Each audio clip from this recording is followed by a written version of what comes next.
Hi, the purpose of this video is to give you some instruction on utilizing what we call the context clues problem solving process.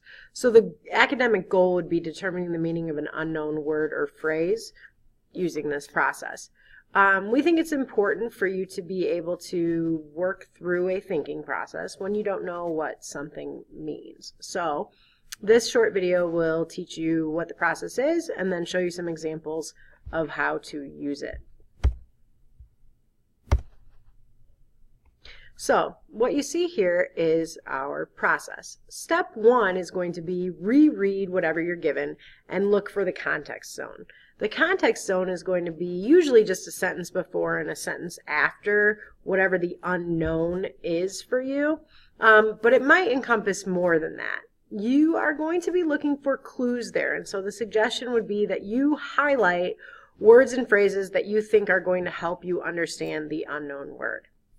Step two tends to be a difficult step for people to understand, but once you understand it, I personally think it's really useful. So we call it the job or the purpose of the word. So it says determine what the word tells you more about. So you're going to say, what is this word telling me? And so you might say, the word tells me what color the boy's shirt is. The word tells me how the person is running. The word tells me the action of the character. But we're looking for you to understand, why is that word even in the sentence? What is its job? Step three is about connotation. So connotation is how the word makes you feel. And sometimes we will understand connotation before we'll understand meaning. So in other words, if someone calls you a mean name and you don't know exactly what that mean name means, you still understand that it's negative. Likewise, if someone gives you a compliment and you're not sure quite what they're saying, you still know that it's positive. And that can really help, especially on standardized tests, to understand, okay, I know that I'm looking for a positive word, or I know that I'm looking for a negative word. Beyond just positive and negative, it's also helpful to determine, well, what kind of positive is it? Is it positive hopeful? Is it positive exciting? Is it positive happy? What kind of negative is it? Negative sad, negative angry, negative confused. So the more information you can build in, the better. So then what you've created is you understand what's going on in the context zone. You have a big picture. Hopefully you've even visualized something.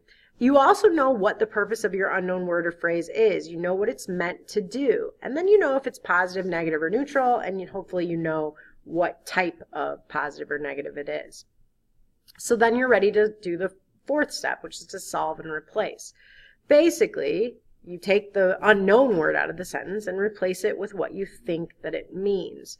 You want to make sure to reread your sentence with that in place to make sure that it still makes sense. And when it's a multiple choice situation, you'll go through and reread the choices in place to make sure that they make sense.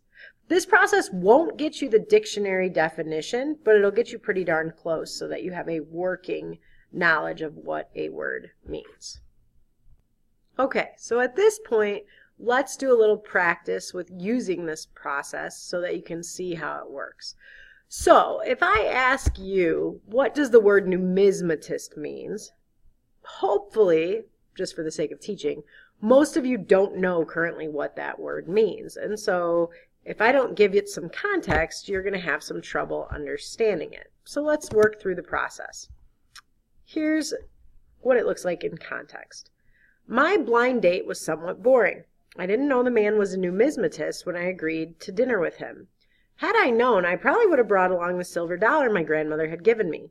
I don't have much interest in these types of collections, but he was very knowledgeable and told me all about his most rare finds. So your first step is to actually visualize what's going on here. So I'm picturing not a great blind date. Since it's in first person, I'm picturing myself with someone else, and then I'm picturing coins because I mentioned this silver dollar. So that's the big picture. From there, we want to examine what helps us form a mental picture. So you're going to look through there and determine, okay, what would I highlight as clues for the word numismatist? Well, I personally think boring should be highlighted. However, that's an opinion, so it's in a slightly different color. But certainly silver dollar my grandmother had given me, collections, and rare finds are all words that contribute to giving us clues as to what numismatist might mean. From there, we want to talk about the job of the word, right? That's step 2. So we pull the sentence out. I didn't know the man was a numismatist when I agreed to go to dinner with him. And then you ask, why is that word in the sentence? So take a minute and think about that. How would you answer it? This word tells me blank.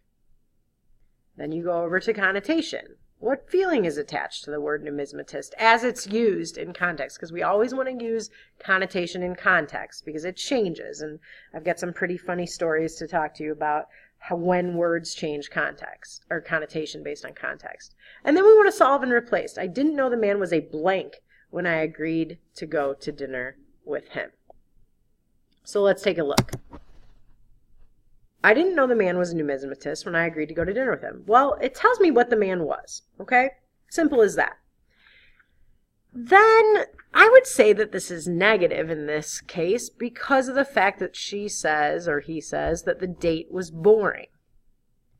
When we solve and replace, coin collector. I didn't know the man was a coin collector when I agreed to go to dinner with him. Remember, all of those words that we highlighted, silver dollar, collections, rare finds, and boring, if you think that kind of thing is boring. Okay, we could go on with more of these words, but hopefully that gives you of what we're trying to accomplish. So step 1, big picture, form a mental image, look for, sorry, that got all kinds of crazy. Okay, so step 1, big picture, form a mental image, look for clues that are going to help you to understand the unknown word. You're working within the context zone. I recommend highlighting things that you think, okay, well, these are clues for what I'm trying to understand. Step 2, job of word.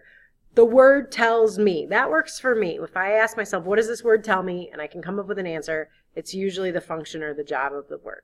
Step 3, connotation. Is this positive? Is it negative?